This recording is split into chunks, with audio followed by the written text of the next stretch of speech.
پھر حضرت کے اہلیہ کے والد نے کہا بیٹا کوئی بات نہیں، چلو میں دوسرے بنا کے دیتا ہوں. مالدار تھے، نواب تھے مولانا.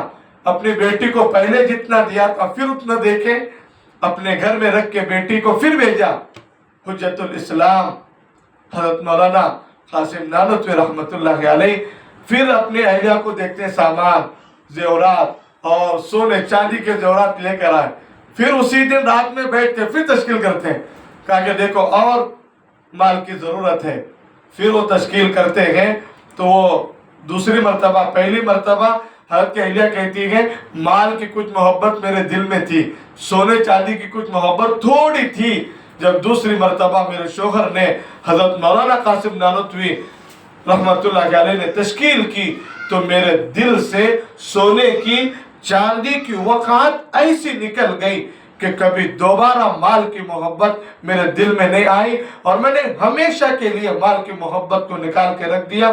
میرے شوہر نے تشکیل کی اور میں نے لے کے وہ مال سونا چاندی سب دے دیا، سب دے دیا. اور پھر مولانا لے جا کر پھر اللہ کے دین کے لیے اور اشاعت دین کے لیے اپنا مال لگا دیا. یہ ہے ہمارے اکابر جن کی برکت سے آج دارالعلوم دیوبند عالم اسلام کا مرکز ہے. عالم اسلام کے اندر اس کی خدمات نمایاں ہیں. کوئی جگہ دنیا کی ایسی باقی نہیں ہے جہاں دارالعلوم کی خدمات نہ پہنچی ہو. یہ ان اکابر کی ایسی خدمات کی بدولت ہے.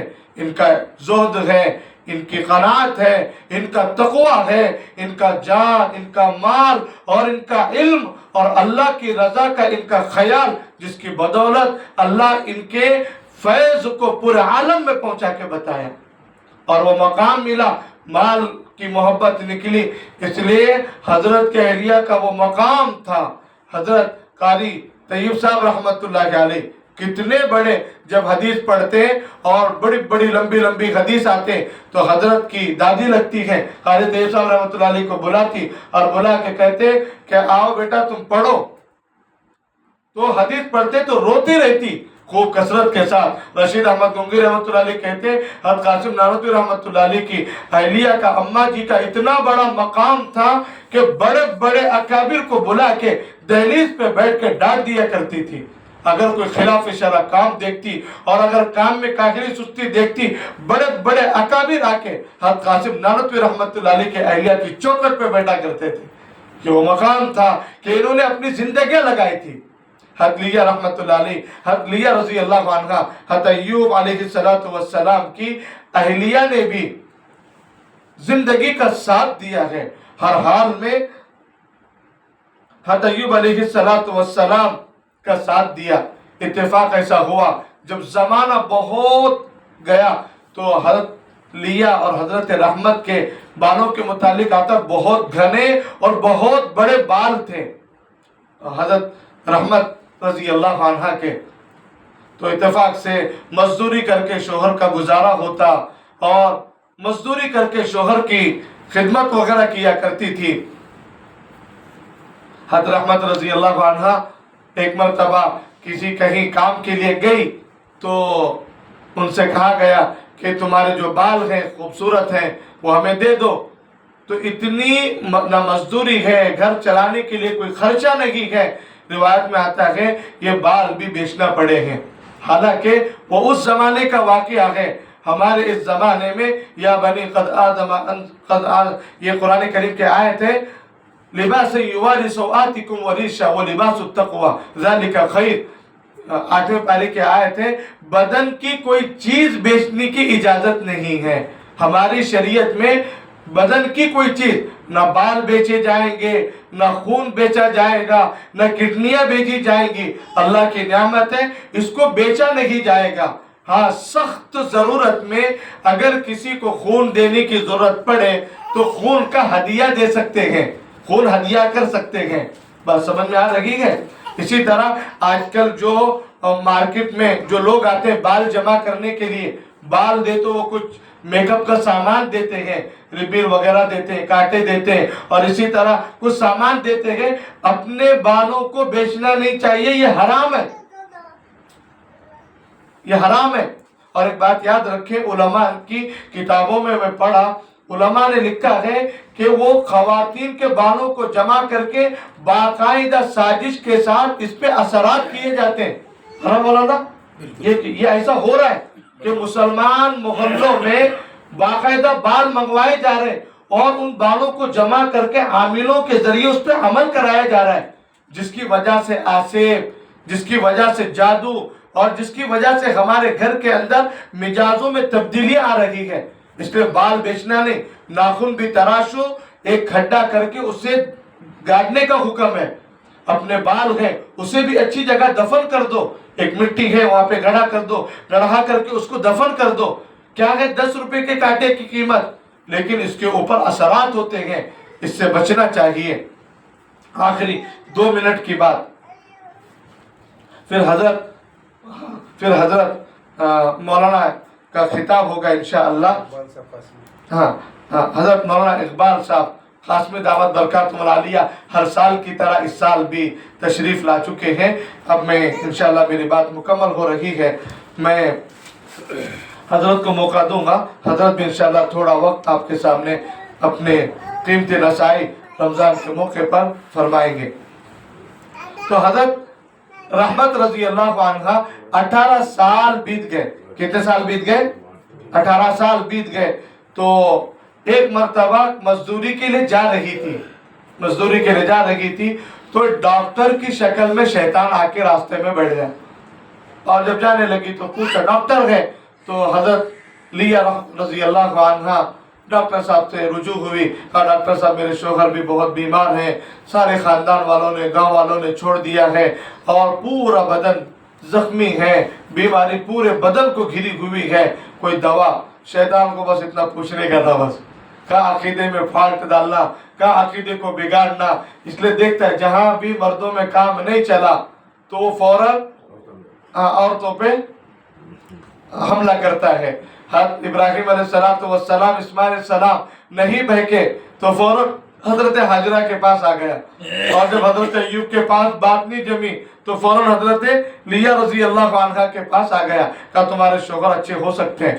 بہت مختلف روایتیں ہیں، بکرا مانگا، فلاں مانگا، اور ایک وعدہ کرایا، کہا میں اچھا کر دوں گا، دوا دوں گا، لیکن آپ ایسا کہیں گے اس ڈاکٹر کی وجہ سے شفا ملی، آپ یہ لفظ بولیں گے، یہ جملہ کہا وہ ڈاکٹر میرے شوہر کو شفا دیے، تو کہا میں بول دوں گی یہ جملہ۔ جب آنے کے بعد ساری کارگزاری حضرت ایوب علیہ السلام کو سنائی گئی۔ جیسا حضرت ایوب علیہ السلام نے سنا، کہا تم نے یہ جملہ بولنے کا وعدہ کیا ہے، کہا کہ وہ ڈاکٹر مجھے شفا دے گا، تو کہا میں ایسا بولنے کا وعدہ کر کے آئی ہوں۔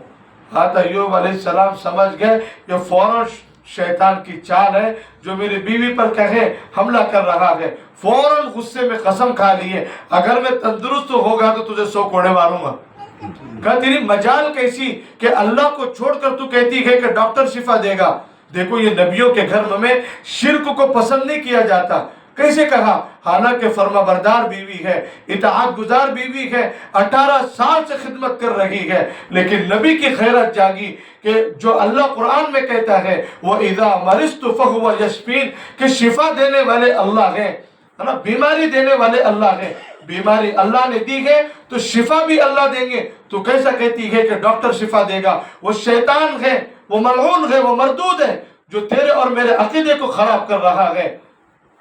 جب یہ لگا، اسی لیے آج کل بھی بابے بیٹھے ہوئے ہیں، ارے بیٹھے کہ نہیں بیٹھے؟ ہاں، جب دیکھتے شوہر دیندار ہے، سب ہے، تو آپ کے مکان میں ہیں، پریشان چل رہے بولے تو مردوں کے ذریعے نہیں، عورتوں کے ذریعے عملیات کے اندر گھستے ہیں۔ ارے سمجھ میں، حقیقت میں اگر پریشانی ہو، دینداری میں، تقوی میں، طہارت میں بھی بہت سارے سچے لوگ ہیں، لیکن مارکیٹ میں زیادہ ایسے لوگوں سے بچنا چاہیے۔ تو یہ ہو گیا 18 سال کے بعد جب حضرت ایوب علیہ السلام نے دیکھا کہ شیطان بھی اب حملہ کر رہا ہے، اور اب تک دعا نہیں مانگے تھے صحت یابی کی، اللہ میری بیوی پر شیطان کا بھی ڈر ہے، اور میری زندگی بھی بہت زیادہ بیماری کے اندر بہت بڑا لمبا زمانہ گزار چکی ہے، تو حضرت ایوب علیہ السلام نے اللہ تبارک و تعالیٰ سے دعا مانگی، اور اللہ تبارک و تعالیٰ نے حضرت ایوب علیہ السلام سے کہا کہ تم اپنے پیروں کو رگڑو، جہاں آپ رگڑیں گے وہاں سے پانی نکلے گا۔ اس پانی کو لیا، حضرت ایوب علیہ السلام نے غسل کیا تو اللہ تبارک و تعالیٰ پورے بدن کو شفا عطا فرمائے، اور پھر کہا دوسری طرف رگڑو، وہاں سے پانی نکلا، کہا آپ یہ پانی استعمال کریں۔ وہ پانی پینے سے اللہ تبارک و تعالیٰ نے ظاہری اور باطنی ہر طرح کی صحت عطا فرمائی، اور اللہ تبارک و تعالیٰ دوبارہ صحت دیے، عافیت دیے، اور اسی طرح ان کے کھیتوں میں سونے کی بارشیں ہوئی، مال و متاع سے نوازا۔ روایتوں میں آتا ہے 7 بیٹے 7 بیٹیاں انتقال کر گئے تھے، دوبارہ اللہ تبارک و تعالیٰ نے حیات عطا فرمائی۔ دوسری روایت میں ہے کہ 80 اللہ نے پھر بیٹے اور بیٹیوں سے نوازا، اور اللہ تبارک و تعالیٰ حضرت ایوب علیہ السلام کی تعریف فرماتے ہیں۔ اس طرح ہمیں بھی اس واقعے سے سبق ملتا ہے ہماری پردہ نشی ماں اور بہنوں کو کہ ہمیں بھی اطاعت گزار، فرما بردار اور اللہ کی، اور اسی طرح اپنے شوہر کی فرما بردار اطاعت گزار بیوی بن کر، وفادار بندی بن کر ہمیں زندگی گزارنا چاہیے۔ اللہ تبارک و تعالی ہمیں عمل کی توفیق عطا فرمائے، آمین۔ وآخر دعوانا ان الحمدللہ رب العالمین۔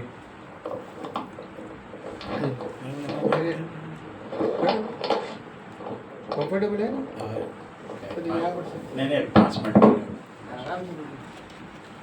السلام علیکم ورحمۃ اللہ وبرکاتہ۔ ابھی مولانا نے بڑی تفصیل سے باتیں تذکرہ کی ہیں، میاں بیوی کے تعلق سے حقوق کے کیسے ادا کرنا چاہیے۔ آج مارکیٹ میں بڑی سخت ضرورت ہے کہ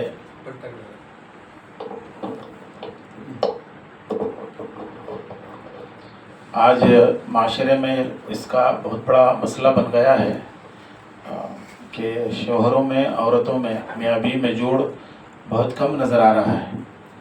ہمارا تجربہ ہے، 32 سال کا تجربہ ہے، اتنے بیانات ہونے، اتنے کام ہو رہے ہیں، اس کے باوجود بھی بہت سے چیزوں گھروں میں جوڑ میاں بیوی کا نہیں ہے۔ احادیث سننے کے باوجود بھی ہم نمازی ہیں، حاجی ہیں، سب ہیں، لیکن جس طرح ابھی مولانا نے تذکرہ کیا، بیوی کی ذمہ داری ہے شوہر کی اطاعت کرے، شوہر کی ذمہ داری ہے کہ بیوی کی خدمت کرے، دونوں جوڑ میں رہے، 100 نمبر ان کو بھی 100 نمبر ان کو بھی، آدھا آدھا 50-50، کم زیادہ کیا بھی نہیں سمجھو، دونوں کے حقوق برابر ہے، یہ ان کے حقوق ادا کرے، وہ ان کے حقوق ادا کرے۔ یہ بہت زیادہ بازار میں دیکھا جا رہا ہے کہ شوہر کی کمزوری کا بیوی فائدہ اٹھا رہی ہے آج کے دور میں، یہ بھی دیکھا ہے، بیوی کی کمزوری پر شوہر فائدہ اٹھا رہا، یہ مسلمانوں کے اندر کہیں کہیں نظر آ رہا۔ میں میرے بہنیں جو آئیں مستورات، میں امید کروں گا جتنے تفسیر میں ماشاءاللہ آ رہے ہیں، عہد کریں، نیت کریں، زندگی میں کبھی ایسا موقع ہم نہیں دیں گے، زندگی میں کبھی شوہر کی نافرمانیاں ہم اپنی زندگی میں قطعی طور پر نہیں کریں گے، زندگی میں کبھی ہم اپنی زندگی میں اپنے شوہر کی نافرمانی بالکل نہیں کریں گے۔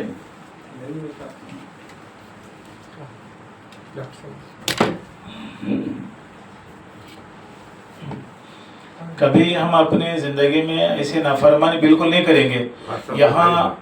یہاں جوڑ رکھنا، یہاں ماہانہ پابندی کے ساتھ رمضان المبارک میں مستورات کی تفسیر کرنا، بعض مخلص احباب کے ساتھ میں مرد حضرات بھی ہوتے ہیں۔ ایک کام کا مقصد کیا ہے، ایک تفسیر کا مقصد کیا ہے؟ ہمارے زندگی میں تبدیلی آ جائے، ہمارے زندگی میں تبدیلی آ جائے، ہماری زندگی وہ ہو جو اللہ چاہتے ہیں، نبی چاہتے ہیں۔ ابھی جو واقعات ایوب علیہ السلام کا سورہ صاد کے اندر ہے، آپ اٹھا کر، میرے بہنیں جو آئیں وہ تعلیم یافتہ ہیں تو وہ سورہ صاد اٹھا کر تفسیر دیکھ لیں، جو مولانا مستان صاحب اشاعتی نے جو واقعہ تذکرہ رکھا ہے بڑی تفصیل میں ہے سورہ صاد کے اندر۔ یاسین شریف کے بعد سورہ زمر سے پہلے سورہ صاد کے اندر وَاذْكُرْ عَبْدَنَا أَيُّوبَ إِذْ نَادَىٰ رَبَّهُ أَنِّي مَسَّنِيَ الشَّيْطَانُ بِنُصْبٍ وَعَذَابٍ ارکض برجلک ھذا مختصر بارد وشراب۔ یہ پورا واقعہ موجود ہے، اس کے اندر کیسا انہوں نے اپنے شوہر کی اطاعت کی، فرمانبرداری کی۔ ایک ماڈل، ایک نمونہ ہمارے لیے، میرے بہنوں کے لیے ایک نمونہ ہے وہ۔ ہم اس پر بھی، جہاں دین کے باتیں یہاں سنے جا رہے، اس پر گھروں میں عمل ہو، شوہر کی خدمت کرنے والی سچائی کے دل کے ساتھ۔ اسباب، پیسے آتے جاتے چھوڑ کے جانا ہے، پیسے، شوہر کے پیسے کتنے دن چھوڑ کے جانا ہے، شوہر کی خدمت شوہر بیوی کی خدمت ایک دوسرے کے جذبات کو خیال کرتے ہوئے زندگی گزاریں گے، یہ دونوں چیزیں اولاد پر اثر کرتی ہیں، یہ اولاد پر اثر کرتے ہیں۔ میاں بیوی اختلاف آئے گا، بچیاں تالیاں ماریں گے، مذاق کریں گے، نہ باپ کی عزت رہیں گی نہ ماں کی عزت بچوں کے سامنے رہیں گی۔ ماں باپ دونوں ایک دوسرے کو جذبات کو اپنے کنٹرول کرتے ہوئے ایک دوسرے کے اشارے پر زندگی گزاریں گے۔ یہ ادب، یہ احترام، یہ خدمت کا جذبہ بچوں میں منتقل ہوتا، وقت کی بہت اہم ضرورت ہے، اس کے بارے میں توجہ دے۔ سر دوسری بات مجھے عرض کرنی یہ ہے، جہاں پر ابھی تک ماشاءاللہ مولانا نے بڑی تفصیل سے رمضان المبارک کے باتیں بتائیں آپ کے سامنے، میں آپ کو مختصر سا تھوڑا سا، ابھی تفسیر ہمارے پاس بھی رنگم پیڑ میں ہو رہی تفسیر، ایک اتفاق سے بات آ گئی وہ، تو بہت سی چیزیں ہمارے رمضان مبارک کے عنوان پر تفسیر میں آتے ہیں، دوسرے سماجی کام بھی اس کے اندر آتے ہیں۔ تفسیر کے درمیان میں کچھ ایسے سماجی نکات آتے ہیں جو ہماری اصلاح کے لیے، اس میں ایک اصلاح یہ بھی ہے کہ کن عورتوں سے نکاح جائز ہے۔ اتفاق سے ایسے ایک جگہ تفسیر میں کر رہا تھا، مکان میں بھی میرے ساتھ میں تھے، تفسیر ہونے کے بعد وہیں سے ایک بہن اٹھ کر بولتے، ارے باجی میں رمضان کے بعد وہ ہمارے بھائی کے بیٹے کو میں دودھ پلائی تھی، رضائی ماں ہوں، بقول آپ کے بھی مفتی صاحب نے تفسیر میں بات بتائی 5ویں یا 4 پارے کے تفسیر میں، تو میں رمضان کے بعد میرا بھائی یہ کہہ رہا تھا کہ میں اپنی بیٹی کو اس کے بیٹے کے نکاح میں دے دینا، دودھ بخشنے کے لیے وہ 5 خانے کپڑے کرے گا، دودھ بخش دے گا، ہوگا میں اس کی بچی سے شادی کروں گا، ایسا تکرار کر رہا تھا۔ اچھا ہوا مفتی صاحب کے بیان میں تفسیر میں کہ بیٹی آج ہی ظہر کے بعد فون کر کے بول دیتے، دیکھ بھی شریعت اعتبار سے دودھ شریک میں ماں بنتی، نکاح جائز نہیں، ہو ہی نہیں سکتا، بخشے تو بھی نہیں ہوتا، بخشے تو بھی نہیں ہوتا، تو کپڑے تو بھی نہ، کھانا تو کھلا گا تو کھلا نہیں ہوتا ایسا۔ تو یہ تفسیر میں بعض نکات ایسے آ جاتے ہیں، ہمارے سماجی اصلاح کے لیے بن جاتے ہیں۔ ابھی چند دن کی بات بتا رہا ہوں، میں اسی کو تھوڑا سا 5 منٹ بول کے اپنی بات ختم کر دوں گا۔ کن عورتوں سے نکاح حرام ہے، تھوڑا مختصر حرمت علیکم امہاتکم وبناتکم واخواتکم وعماتکم وخالاتکم وبنات الاخ وبنات الاخت وامہاتکم اللاتی ارضعنکم واخواتکم من الرضاعۃ۔ یہ کیا آیت ہے؟ لمبی آیت ہے، یہ کیا آیت؟ بڑی آیت ہے، بڑی خوبصورت آیت ہے۔ یہ 4 پارے کے آخری صفحے کی ہے، آخری صفحے کی ایک آیت ہے۔ وَأُمَّهَاتُ نِسَائِكُمْ وَرَبَائِكُمْ اللَّاتِي فِي حُجُورِكُمْ مِن نِسَائِكُمْ اللَّاتِي دَخَلْتُمْ بِهِنَّ فَإِن لَّمْ تَكُونُوا دَخَلْتُمْ بِهِنَّ فَلَا جُنَاحَ عَلَيْكُمْ وَحَلَائِلُ أَبْنَائِكُمُ الَّذِينَ مِنْ أَصْلَابِكُمْ وَأَن تَجْمَعُوا بَيْنَ الْأُخْتَيْنِ إِلَّا مَا قَدْ سَلَفَ إِنَّ اللَّهَ كَانَ غَفُورًا رَحِيمًا۔ ایک آیت ہے، پارہ 4 پارہ ختم ہے۔ تو یہ مختصر سے میرے بہنیں اس بات کو ذرا ذہن میں رکھیں، حرام کی گئی تم پر تمہارے ماں سے نکاح حرام ہے اسلام میں، قطعی طور پر قیامت آ جائے گی نکاح نہیں ہو سکتا، یہ سماج میں ہو رہا، عمل بھی ہو رہا الحمدللہ۔ دوسرا تمہاری لڑکیاں، بیٹی سے نکاح حرام ہے، یہ بھی سماج میں ہو رہا، بیٹی سے نکاح حرام ہے۔ نمبر 2 تمہارے بہن سے نکاح نہیں کر سکتے، لیکن اللہ معاف فرمائے، آج کے ترقی یافتہ دور میں بھی اللہ معاف فرمائے، مسلمانوں کے علاوہ جو دوسرا طبقہ ہے، میڈیا میں، یوٹیوب میں، واٹس ایپ میں ہم دیکھ رہے ہیں، اللہ معاف فرمائے، بہن سے نکاح کر رہے، مندر میں جا کے نکاح کر رہے، بیٹی سے نکاح ہو رہا، ساس سے نکاح ہو رہا، سمدھن سے نکاح ہو رہا، غیر مسلموں میں۔ یہ کیسا ایک سماج میں یہ کیسے جیتے ہیں لوگ، سمجھ میں نہیں آتا، اور باقاعدہ پادری وغیرہ منتر پڑھا کے نکاح پڑھا رہے ہیں، ان کو حکم لگا رہے ہیں ان کو۔ یہ اسلام میں قطعی طور پر بالکل حرام ہے، قطعی طور پر، لیکن دوسرے مذاہب میں ہو رہا۔ اللہ ہمارے سماج کی حفاظت فرمائے، ماشاءاللہ سارے عالم میں اس پر عمل مکمل طور پر ہو رہا کہ بہنوں سے نکاح حرام ہے، بالکل حرامی ہے، چاہے دیہات میں ہو شہر میں ہو، یہ کوئی بھی اس کو پسند نہیں کر پاتا۔ نمبر 4 تمہارے پھوپھی سے بھی نکاح نہیں ہو سکتا، باپ کی بہن سے بھی نکاح نہیں ہو سکتا۔ اس کے بعد تمہارے خالہ سے بھی نکاح نہیں ہو سکتا، اور بھائی کی لڑکیاں، بھتیجی سے بھی نکاح حرام ہے۔ بھتیجی بھی میرے بہنیں ذرا اچھی طرح سنیں، اس لیے کہ پورا نظام ہے نا آپ ہی کے ذمہ ہے، کہا تو میں رشتہ لگایا تو نہیں جی تم نے کیا عمل پڑھو، میں دل میں رکھی وہ بچی کو کرنا، ایسا کہتے بول چھوڑتے ہو آدمی اگر تو سلنڈر ہو جاتا کیا کرنا، نماز حاج یہ سب ہے، ٹھیک ہے جو ہمارے بہکا سنتے نہیں، کیا ترندے کھات کر لے جان چھوڑ ہوتے۔ اس لیے میرے بہنیں آپ اگر دیندار بنی، پورا معاشرہ درست ہو جاتا، مرد پڑھا، فرد پڑھا، عورت پڑھی، خاندان پڑھا۔ مرد کے تعلق مدد کا دینداری اس کے ذاتی حد تک ہوتا کم سے کم، لیکن عورت پڑھی پورے خاندان میں اس کے اثرات ہوتے ہیں اس کے، اس لیے تفسیر میں مستورات کا خاص طور پر ہمارے خورشید بھائی کے گھر پہ انتظام کرنے کا مقصد کیا ہے؟ ایک ماحول بن جائے، سماج میں ایک دیندارانہ ماحول بن جائے، جتنے بہنیں آ رہے ہیں آپ کے ذریعے سے یہ پورے علاقے میں دین پھیل جائے، مسائل معلوم ہو، تفسیر معلوم ہو، دین کے واقعات معلوم ہو، مستورات کے فضیلت معلوم ہو، مستورات کے قربانیاں معلوم ہو، شوہروں کی اطاعت گزاری کیسا کرنا، یہ پورا پیغام پھیلے۔ اس لیے یہاں پر خورشید صاحب کے مکان میں یہ تفسیر کا انتظام کیا گیا ہے۔